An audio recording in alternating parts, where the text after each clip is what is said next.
Hi കുട്ടികളെ, നിങ്ങൾ ഇതുവരെയും ബിരിയാണി ഒന്നും ഉണ്ടാക്കിയിട്ടില്ലെങ്കിൽ ഇനി ധൈര്യമായിട്ട് ഈസി ആയിട്ടും ടേസ്റ്റി ആയിട്ടുള്ള ഒരു കുക്കർ ബിരിയാണി ഉണ്ടാക്കാം. എൻ്റെ മോൻ്റെ വൈഫ് ലക്ഷ്മി ഞങ്ങൾക്ക് ഉണ്ടാക്കി തന്ന ബിരിയാണിയാണിത്. കുക്കിംഗ് അധികം ചെയ്തിട്ടില്ലാത്ത ഒരാളാണ് ഇത് ഉണ്ടാക്കിയതെന്ന് പറയാനേ പറ്റില്ല. അത്രയ്ക്ക് നല്ലൊരു ബിരിയാണിയാണ്. ഞാനൊക്കെ വളരെ സമയമെടുത്തിട്ടാണ് ഒരു ബിരിയാണി ഉണ്ടാക്കുന്നത്. ഇത് വളരെ പെട്ടെന്ന് ഉണ്ടാക്കിയെടുത്തു. തീർച്ചയായിട്ടും ഈ റെസിപ്പി നിങ്ങളെല്ലാവരും കാണണം. ലൈക്കും കമൻറ്റും ഷെയറൊക്കെ ചെയ്ത് എൻ്റെ വീഡിയോ ഒന്ന് സപ്പോർട്ട് ചെയ്യണം. അപ്പോൾ തങ്കം ഫാമിലി കിച്ചൻ്റെ പുതിയൊരു വീഡിയോയിലേക്ക് എല്ലാവർക്കും സ്വാഗതം. എന്തൊക്കെയാണ് വേണ്ടതെന്ന് നോക്കാം. ചിക്കൻ എത്ര എടുത്തിട്ടുണ്ട്? 1 കിലോ. പിന്നെ ഇത് ഇഞ്ചി വെളുത്തുള്ളി പേസ്റ്റ്. ഇഞ്ചിയും വെളുത്തുള്ളി ഒരുപോലെ എടുത്തു അല്ലേ? എത്ര? 2 ബൾബ് വെളുത്തുള്ളി, അതുപോലെ തന്നെ ഇഞ്ചി. ഇത് മല്ലിയില അല്ലേ? മല്ലിയില ചെറുതായിട്ട് അരിഞ്ഞ് വെച്ചേക്കുന്നത്. ഇത് എത്ര വേണ്ടി വരും നമുക്ക്? 2, 3, 4 മൊത്തത്തിൽ ഇല്ലേ? 4 ടേബിൾ സ്പൂണ്. അത് ഇനി കുറച്ചും കൂടെ അരിയണമല്ലോ അന്നേരം. അത് 4 ടേബിൾ സ്പൂൺ കാണത്തില്ലായിരിക്കും. ഇത് പുതിന ഇലയില്ല. ഇത് നമുക്ക് വേണ്ടത് എടുക്കാം അല്ലേ? അതിന്റെ പകുതി മതി. പിന്നെ ഇത് തൈര്, നല്ല കട്ട തൈര്, അരക്കപ്പ്. ഇത് സവാള. ഇത് വറുക്കാനാണോ? ഇത് 2 സവാളയോ? 2 സവാള. ഇതും 2 സവാള.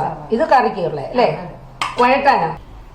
ഇത് 8 പച്ചമുളക്. ഇനി 1.5 ടീസ്പൂൺ ഗരം മസാലയും, പിന്നെ കുറച്ച് മഞ്ഞൾപ്പൊടി, ഉപ്പ്, പിന്നെ 2 വലിയ തക്കാളി അരിഞ്ഞു വെച്ചത് കാണിക്കാൻ പറ്റിയില്ലേ. കുരുമുളകും പിന്നെ ചുവന്ന മുളക് പൊടിയൊന്നും വേണ്ട. ഭയങ്കര സിമ്പിളാണല്ലോ. ആദ്യം അപ്പം ചിക്കനകത്തോട്ട് തൈര് ഒഴിക്കുക അല്ലേ? ഇനി ഏതാ? മഞ്ഞൾപ്പൊടി കുറച്ച് മതി അല്ലേ? 1/4 teaspoon. Okay. Garam masala 1/4 teaspoon മതിയോ? വേറെ പിന്നെ നമ്മൾ പിന്നെ ഇടുന്നുണ്ടോ? ഇനി ഇഞ്ചി വെളുത്തുള്ളി 1 ടീസ്പൂണ് നമ്മൾ എടുത്ത് വെച്ചതീന്ന് എടുത്തത് അല്ലേ? അതിന്റെ ആവശ്യമുള്ള ഉപ്പ് അല്ലേ? ഇനി എന്താ? ഇത് മല്ലിയിലയോ? 3 ടേബിൾ സ്പൂണ്. ഇനി വേറെ ഇരിപ്പുണ്ടോ മല്ലിയില? അരിയണം. മല്ലിയിലയുടെ പകുതി പുതിന ഇല. അപ്പോൾ ഏകദേശം 1.5 ടേബിൾ സ്പൂണ്. 2 ആയാലും കുഴപ്പമില്ല. ഇനി എല്ലാം കൂടെ മിക്സ് ചെയ്യും. ഇതിനകത്ത് എരിവ് ചേർക്കണ്ടേ? ഇതിനകത്ത് എരിവ് ചേർക്കുന്നില്ല.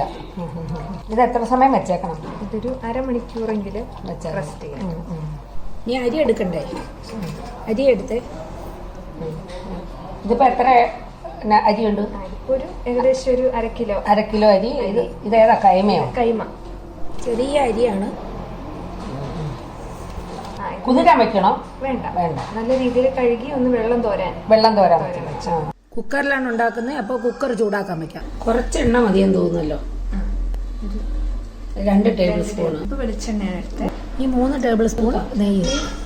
സവാള വറുക്കാം. ചുവക്ക് വറുത്തെടുക്കാനല്ലേ? അപ്പൊ ഇത് വാരി കഴിഞ്ഞിട്ടാണോ കിസ്മിസും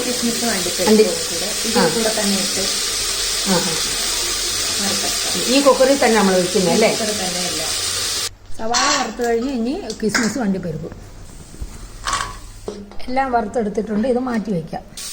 കുക്കറിലുള്ള ബാക്കി എണ്ണയിലേക്ക് ഇനി സവാള ഇട്ട് അതൊന്ന് വഴറ്റിയെടുക്കാം. ഇത് നമുക്ക് ചിക്കൻ കറി വയ്ക്കാനുള്ളതാണ്. അല്പം ഉപ്പ് ചേർത്ത് വഴറ്റാം. തക്കാളി ഇതിൻ്റെ കൂടെ ചേർക്കണം? പിന്നെ ചേർക്കാം. ഇതൊന്ന് വഴണ്ട് കഴിഞ്ഞിട്ടില്ലേ? ഇഞ്ചി വെളുത്തുള്ളി പച്ചമുളകും ചേർത്തതിന് ശേഷം തക്കാളി. ഇതിപ്പോ ഒന്ന് വഴണ്ട് കഴിഞ്ഞിട്ട് ഇഞ്ചി വെളുത്തുള്ളി ചേർക്കും. പിന്നെ പച്ചമുളക് ചേർക്കും. പച്ചമുളക് പിന്നെ ചതച്ച് വെച്ചതല്ലേ? എല്ലാം ചതച്ചാ വെച്ചേക്കും. നമ്മൾ ആ പേസ്റ്റ് ഒന്നും അല്ല എടുക്കില്ല. ഇഞ്ചിയും വെളുത്തുള്ളിയും ചതച്ചത് ചേർക്കാം. പച്ചമുളക് ഈ എരിക്ക് ഇത് മാത്രമേ ഉള്ളൂ അല്ലേ? പച്ചമുളക് മാത്രമേ ചേർക്കൂ. പിള്ളേര് എന്ത് എളുപ്പത്തിലാ. കുക്കറിലായതുകൊണ്ട് ഇത്ര എളുപ്പമല്ലേ? അതെല്ലാം ഒന്ന് വഴണ്ട് വന്നു കഴിയുമ്പോൾ തക്കാളി എടുക്കാം അല്ലേ? തക്കാളി 2 എണ്ണം.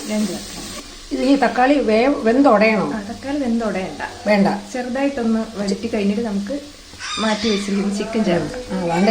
ഏതുവാവേ? ഇതെല്ലാം ഒന്ന് വഴണ്ട് വന്നിട്ടുണ്ടല്ലോ. ഇനി എന്താ ചേർക്കണ്ടേ? ഇനി നമ്മള് നേരത്തെ മാരിനേറ്റ് ചെയ്ത് വെച്ച ചിക്കൻ ചേർക്കാം. ഇനി പിന്നെ കുറച്ച് നേരം വേകണം. ഇനി വെള്ളം എന്തെങ്കിലും ഒഴിക്കണോ? വേണ്ട, ഇപ്പൊ വേണ്ട. ഇപ്പം പിന്നെ ഒഴിക്കണോ? ഇനി അരി ഇട്ടതിന് ശേഷം. അല്ല, ചിക്കൻ വേകാൻ വേറെ വെള്ളമൊന്നും വെക്കില്ല. ചിക്കൻ ഈ അതിനാ തൈരിന്റെ ഇതിനകത്ത് കിടന്ന് വെന്തോളൂ. ചിക്കനകത്ത് ഇനി വെള്ളം ഇറങ്ങുമല്ലോ. നമ്മൾ അധികം നേരം വേവിക്കുന്നതിൽ ഒരു ഹാഫ് വേവ് മതി. പകുതി വേവ് മതി അല്ലേ? അടച്ചു വെച്ച് വേവിക്കണം. ഒരു 5 മിനിറ്റോളം അടച്ചു വെച്ച്. വിസിലിടണോ? വേണ്ട വേണ്ട വേണ്ട, ടൈറ്റ് ആക്കണ്ട. ജസ്റ്റ് ഒന്ന് അടച്ചു വെച്ച് അതിന്റെ വെള്ളം, ചിക്കന്റെ വെള്ളം ഒന്ന് ഇറങ്ങുന്നവരെ. ഇങ്ങനെ മേളി വെറുതെ വെച്ചാൽ മതി അല്ലേ? ചിക്കൻ കുറച്ച് തിളച്ചെല്ലാം വന്നിട്ടുണ്ട്. ഇനി ഇതിനകത്ത് എന്താ ചേർക്കുന്നത്? 1 ടീസ്പൂൺ ഗരം മസാല. വേറെ മല്ലിപ്പൊടി, മുളക് പൊടി വേറെ ഒന്നും ചേർക്കണ്ട. കുറച്ച് മല്ലിയില. ഇതിനെ വേണോ? പുതിനയില കുറച്ച്. അതിനെല്ലാം കൂടെ ഇളക്കണം. നമ്മൾ വറുത്ത് വെച്ച സവാളയിൽ നിന്ന് കുറച്ചും കൂടെ ഇതിൽ ചേർക്കണേ. അത് വീഡിയോ എടുക്കാൻ പറ്റിയില്ല. ഇത്ര വെള്ളം വേണം അല്ലേ? വെള്ളം ചിക്കൻ വേവാനുള്ള. ഇനി നമ്മൾ എന്താ ചേർക്കുന്നേ? നമ്മൾ അരി. വെള്ളം എല്ലാം നല്ലപോലെ വാർന്നു പോയിട്ടുണ്ട്. ചക്കരേ മോന്റെ കുഞ്ഞാണ്. ഞങ്ങളുടെ ഞങ്ങൾ 3 പേരും കൂടെയാണ് ബിരിയാണി ഉണ്ടാക്കുന്നത്.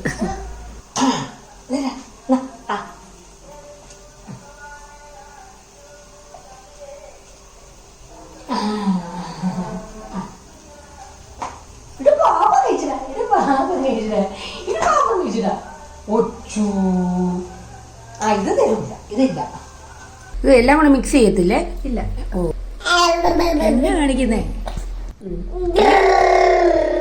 അരി എത്രയാണോ എടുത്തത് അത്രയും ഗ്ലാസ് വെള്ളം തിളപ്പിച്ച് അതിലേക്ക് കുറച്ച് മുമ്പോട്ട് നിൽക്കുന്ന വിധത്തിൽ ഉപ്പ് ചേർക്കണം. അത് നമുക്ക് ചോറിന് ഈ അരിയിലേക്ക് ഒഴിക്കാനുള്ളതാണ്. അത് ഒഴിച്ചിട്ടാണ് കുക്കറിലെ ചോറ് വേവിക്കുന്നത്. ഇത് ഇനി ഇളക്കൊന്നും വേണ്ട. ഇതിനി അടച്ചു വെച്ചിട്ട് ആവി വന്നു കഴിഞ്ഞ് വെയിറ്റ് ഇട്ട് പിന്നെ ഹൈ ഫ്ലെയിമിൽ വയ്ക്കണം. പിന്നെ ഒരു വിസിൽ വന്നു കഴിഞ്ഞാൽ അത് നമുക്ക് ഓഫ് ചെയ്യാം. അപ്പോൾ നമ്മൾ 1 മിനിറ്റ് കഴിഞ്ഞു. കുക്കർ തണുത്ത് കഴിഞ്ഞു. തുറന്നു നോക്കാം. ചോറൊക്കെ വെന്ത് കിട്ടിയിട്ടുണ്ട്. മണമൊക്കെ ഉണ്ട്. ഇനി ബാക്കി സവാള വറുത്തതും കിസ്മിസ്, അണ്ടിപ്പരിപ്പ് എല്ലാം കൂടെ ഇതിനകത്തോട്ട് ഇടാൻ പോവാം. ഇത് വേറെ ബേസിനകത്തോട്ടൊന്നും മാറ്റണ്ട അല്ലേ? ഇനി മല്ലിയിലയും ചേർക്കുന്നുണ്ടോ? നമ്മൾ വറുത്ത് വെച്ച എല്ലാ സാധനങ്ങളും അങ്ങ് ചേർക്കുക. ശലം കൂടുതലുണ്ട് അല്ലേ? മല്ലിയില ഇതിന്റെ മേളിൽ ഇട്ടാൽ മതിയോ? പുതിന ചേർക്കണോ? പുതിനയില വേണ്ട, മല്ലിയില മാത്രം. അത് ശരി, മല്ലിയില മാത്രം ചേർത്താൽ മതി. ഇനി അല്പം ഗരം മസാല. അപ്പൊ ഇളക്കണ്ടേ? ഒരു മണം കിട്ടാൻ വേണ്ടിട്ട്. ഓക്കെ. ഇനി ഇത് ചേർത്തത് എല്ലാം കൂടെ മിക്സ് ചെയ്യാനാണോ? അല്ല, ഈ പുറമേ ഉള്ള ചോറ് മാത്രം. മൊത്തത്തിൽ ഇളക്കി ചേർക്കരുത്. ആ മേളിലെ ചോറും ഇപ്പൊ വറുത്ത് ചേർത്തത് മാത്രം ഇളക്കി ചേർക്കുക. ചോറൊക്കെ കണക്കിനാ വെന്തേക്കുന്നത് അല്ലേ? ഒരു വീസിൽ കേട്ടാ ഉടനെ ഓഫ് ആക്കിയേ വേണം. പെട്ടെന്നായല്ലോ ബിരിയാണി. നമ്മളൊക്കെ എത്ര സമയം എടുത്തിട്ടാ ബിരിയാണി ഉണ്ടാക്കിക്കൊണ്ടിരിക്കുന്നത്. ന്യൂ ജനറേഷന്റെ ബിരിയാണി ഇന്ന് കഴിച്ചിട്ട് ബാക്കി അഭിപ്രായം പറയാം. ഇനി എന്തായാലും ചേർക്കാനുണ്ടോ? ഇല്ല. ഇനി ഒരു 10 മിനിറ്റോളം ഒന്ന് ഇതൊന്ന് ജസ്റ്റ് ഒന്ന് ചോറിലോ ഇതൊക്കെ ഒന്ന് പിടിക്കാനായിട്ടൊന്ന് 10 മിനിറ്റോളം അടച്ചു വെച്ചിട്ട് ഇനി കുറച്ച് സമയം ഒരു 10 മിനിറ്റും കൂടെ അടച്ചു വെക്കണം. ഇപ്പൊ നമ്മൾ ഈ മസാല ചേർത്തതും വറുത്ത് ചേർത്തതും എല്ലാം കൂടെ ഒന്ന് പിടിക്കാൻ വേണ്ടിയിട്ട് കുറച്ച് സമയം അടച്ചു വെക്കാം. അങ്ങനെ ഞങ്ങളുടെ ലക്ഷ്മിക്കുട്ടി ഉണ്ടാക്കിയ കുക്കർ ബിരിയാണി റെഡി ആയിട്ടുണ്ട്. നല്ല എളുപ്പമാണ്. കുറച്ച് സാധനങ്ങൾ മതി. നമ്മൾ ചോറ് ഇത് കോരി എടുക്കുമ്പോൾ അടിയിൽ നിന്ന് ഇങ്ങനെ തീർത്ത് കോരി എടുക്കണം. അടുക്കള ജോലിയൊന്നും അറിയില്ലെന്നും പറഞ്ഞ് മടി പിടിച്ചിരിക്കുന്ന മക്കളുമാരെ ഇതുപോലൊരു ബിരിയാണി ഉണ്ടാക്കി അച്ഛനും അമ്മയ്ക്കൊക്കെ ഒന്ന് കൊടുത്തു നോക്കൂ.